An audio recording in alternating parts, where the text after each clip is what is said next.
Mesdames, Messieurs les journalistes, je voudrais,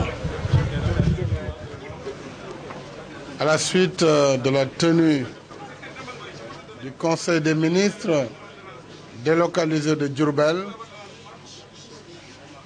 vous dire le plaisir que nous avons eu à venir dans cette région du Baol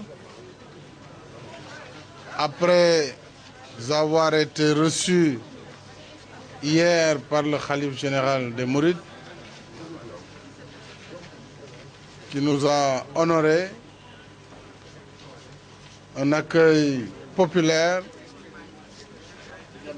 depuis d'ailleurs Pout jusqu'à Touba en passant par Bambey, par Diourbel et Mbacké. Ce conseil des ministres a permis au Premier ministre et au gouvernement de tenir la veille, comme il est d'usage, un conseil interministériel sur le développement de la région de Diourbel.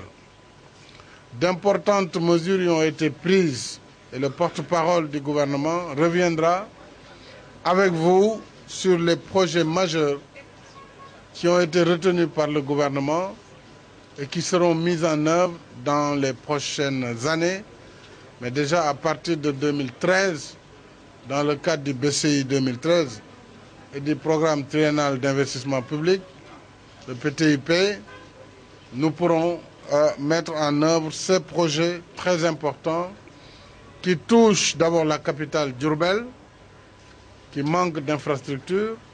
Vous avez vu hier que pratiquement le gouvernement a dormi à Touba, puisque nous n'avons pas d'infrastructure d'accueil à Diourbel.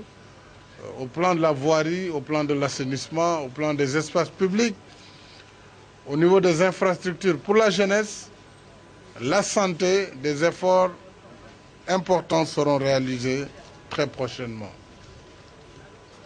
Les questions de l'eau également et d'assainissement seront au centre des préoccupations du gouvernement. Je ne vais pas y revenir, M. Serigne Mbaye Thiam, à l'occasion de l'entretien qu'il fera avec la presse ce soir, pourra revenir sur toutes ces considérations. J'ai saisi l'occasion du Conseil des ministres de Diourbel pour donner des orientations sur la politique énergétique du Sénégal. Tout le monde connaît le rôle primordial de l'énergie dans le développement économique et social du Sénégal. Nous avons un secteur en crise, une crise grave.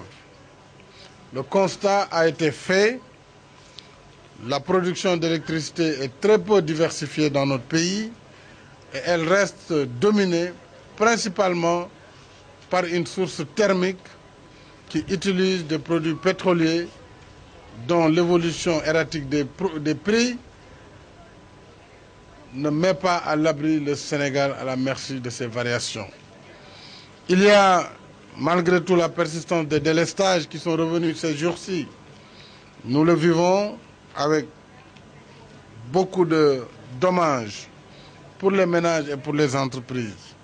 Malgré les efforts qui ont été faits l'année dernière sur le plan de restructuration, un retard important dans les programmes d'investissement de la Sénélec, un taux d'électrification resté encore faible malgré les efforts qui ont été faits, mais surtout un coût de production de l'énergie électrique extrêmement prohibitif. Cela nous a amené cette année, 2012, à dégager 120 milliards de francs dans le budget de l'État, à transférer à la Sénélec pour subventionner le prix de l'électricité pour les consommateurs. 120 milliards, c'est 10 milliards tous les mois que l'État met pour que les prix n'augmentent pas. Donc il nous faut trouver des solutions structurelles durables. Alors dans ce cadre, j'ai demandé au Premier ministre et au gouvernement de reformuler une nouvelle lettre de politique sectorielle du développement de l'énergie sous les aspects électricité et hydrocarbures.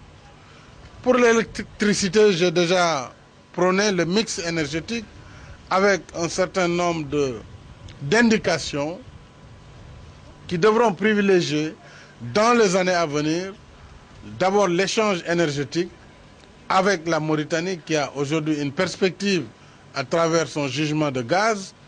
J'ai saisi le président Abdelaziz de Mauritanie et ce pays est prêt à partir de 2014 à nous fournir en électricité. Donc nous pourrons prendre une bonne part en Mauritanie. L'autre partie devra venir également par la diversification sur des sources moins chères. Donc des projets sont en cours. Il faut qu'ils soient terminés dans les meilleurs délais pour que les centrales, y compris les centrales à charbon, la centrale à charbon, c'est une seule, puisse être sécurisée. Nous avons une grande vocation avec l'énergie solaire, ainsi que toutes les énergies nouvelles et renouvelables. Le gouvernement veillera particulièrement au développement de toutes ces sources d'énergie. Il y a naturellement le volet hydroélectricité qui va être réactivé à travers l'OMVS et l'OMVG. Et là aussi, une coopération particulière avec la République sœur de Guinée devrait nous permettre de donner de nouvelles perspectives. Mais la Sénélec elle-même devra être restructurée tant au plan technique qu'au plan financier. Il nous faudra voir les possibilités d'externaliser la production, y compris celle de Sénélec, mais par une entité de Sénélec qui pourrait être rendue opérationnelle. Mais ça, il appartiendra aux experts de la Sénélec, du ministère, des acteurs du secteur, mais également de nos partenaires, de réfléchir ensemble pour un schéma optimal d'organisation. De façon générale, nous allons fixer un contrat de performance à l'entreprise, nous allons l'accompagner et nous allons faire en sorte que dans les prochaines années, la question de la production énergétique, de sa distribution à travers un réseau réorganisé et renouvelé, que cette question puisse trouver une solution définitive et durable.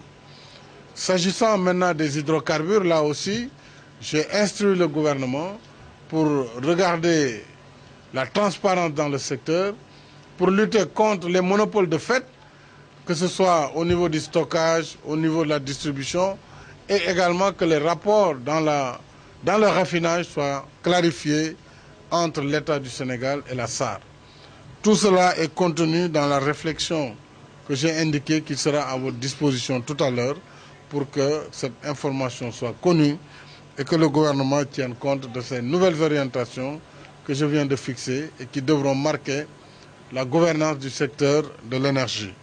Je me suis par ailleurs employé à suivre et à accompagner de façon rapprochée le gouvernement sur la question de la gouvernance de l'énergie.